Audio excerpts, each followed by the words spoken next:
Bless the Lord, everybody. How are you? So great to see you again. We're heading into a new year, and I just wanted to, you know, send out a word and just to bless somebody today. Um, Today, one of the topics that I'm going to deal with is distractions in your Christian life. Now, today we have a lot of distractions. Talking about Facebook, Twitter, smartphones, TikTok, Instagram, all these things, iPhones, YouTube, streaming programs, smart TVs.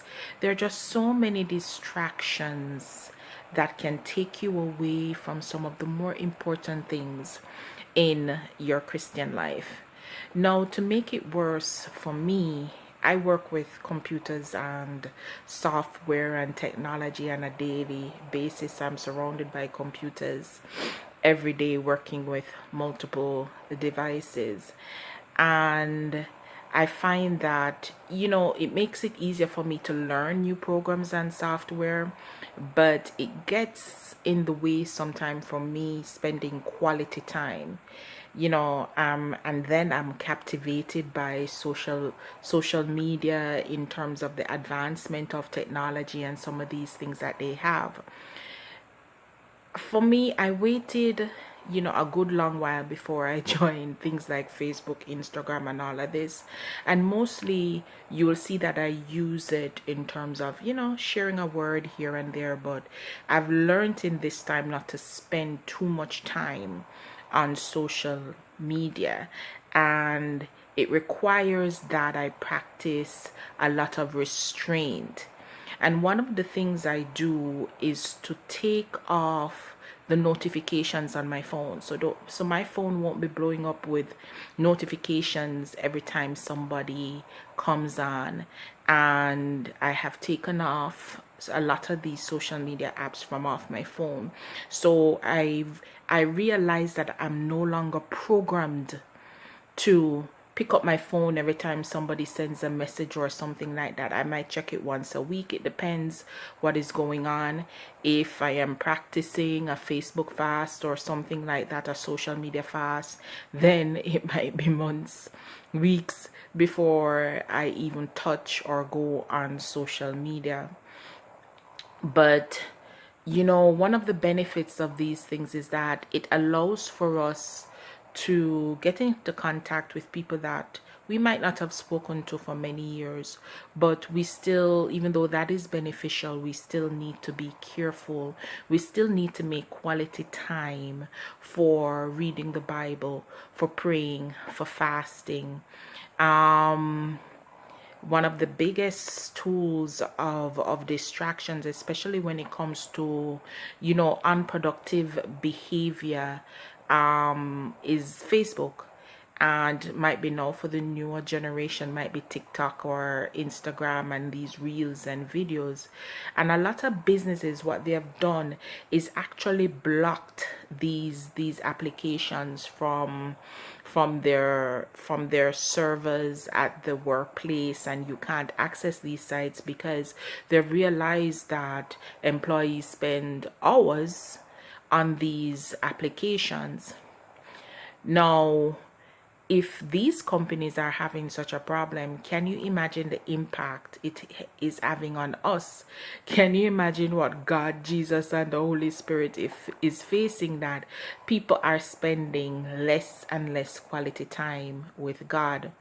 Now, companies might have like hundreds of workers. Some companies like Amazon might have hundreds of thousands of workers, but God has million and billions of followers. And Facebook, okay, so Facebook has like a billion people that use, or more than a billion people that use Facebook. That means that we should be careful, and we should be spending our time making sure we're putting designated time to pray, to praise, to spend quality time in the morning before we wake up, put the phone a little bit farther, and as we are open our eyes, make a conscious effort to just thank God. Let the first thing that comes out of your mouth, your first action, be a praise or a prayer to God. Put your Bible close beside you, put your devotional close beside you. The last thing before you go to bed, put away the phone, but put your Bible, have your Bible, your devotional, say a prayer, worship before you go to bed. Let those be some of the last things that you do at the end of the day. So you have to be on purpose. You have to be on purpose and leave, spend time, make time, and designate time in your Christian life so that you can cut out these distractions. You have to be mindful and on purpose. And I know for me, over the years, there are times when God just pulls me up over it, and I try to be conscious of it, and I try to give him his time. And for me, I find that spiritually edifying. I find that it helps in my Christian growth, and just also to develop a relationship with God. It is very important to develop a relationship, not just go to church every Sunday. That does not make sense. You're just almost like a Pharisee that's just practicing acts, but and religious acts. You have to learn God, have a conversation, read up about him, ask him questions, and watch how he demonstrates in your life that he answers and responds to you. And you'll find that you have a better quality of life. Now, I want to say that we need to also distinguish and value what is more important in our life.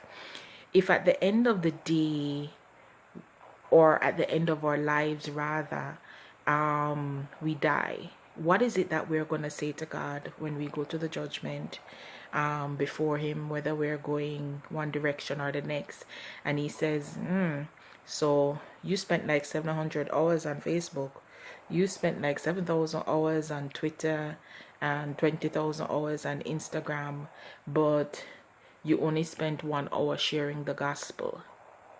What are you going to say to that when he asks, how many hours did you spend winning souls for the kingdom? What did you do? Did you write an article? Did you send somebody an encouragement?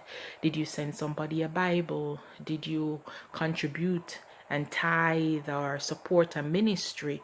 What did you do to help to win souls for the kingdom and to spread the gospel? And sometimes it can be on the micro level. What did you do as a Christian to make somebody feel better? What did you do to encourage somebody? What did you do to spread love and joy so that people can look and say, okay, this person is a Christian, this is what being a Christian is all about? Sometimes it's just planting those little seeds. And social media and the things of the world today, technology by and large is a distraction and can take away from that. So we have to be careful. You want to make sure that you set example also for your children and for those who are around you.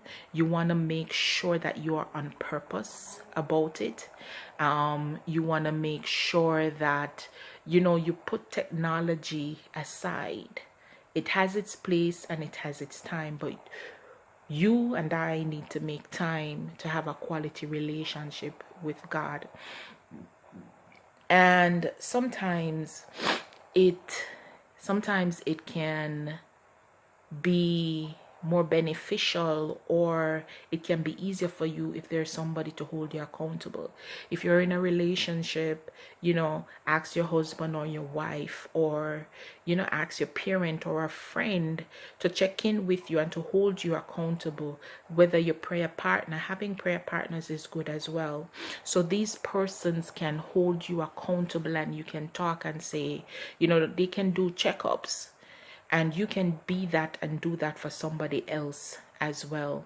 So, I want to encourage you just to be careful and to root out the distractions in your Christian life. Root out and know and identify what they are. Be honest with yourself.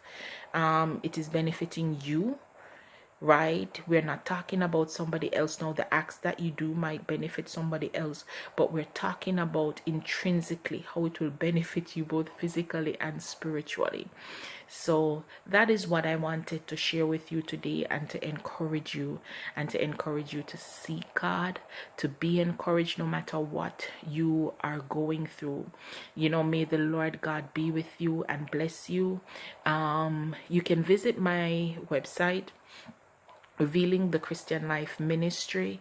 That is REV, the Christian Life .wordpress.com, and I share a lot of articles and videos about Christian life, spiritual warfare, Christianity, just different things that I've encountered in my Christian journey that I want to share with others. And feel free to leave your comments, ask questions, like, subscribe, share with others, and that can be a way to spread the gospel as well. I will see you another time, share another video, and just comment below and let me know what are some of the things that you want to be learning about Christianity, and I will try as best as possible to share this with you. God bless you. I'm Poetess Denise Fyffe. See you later. Bye.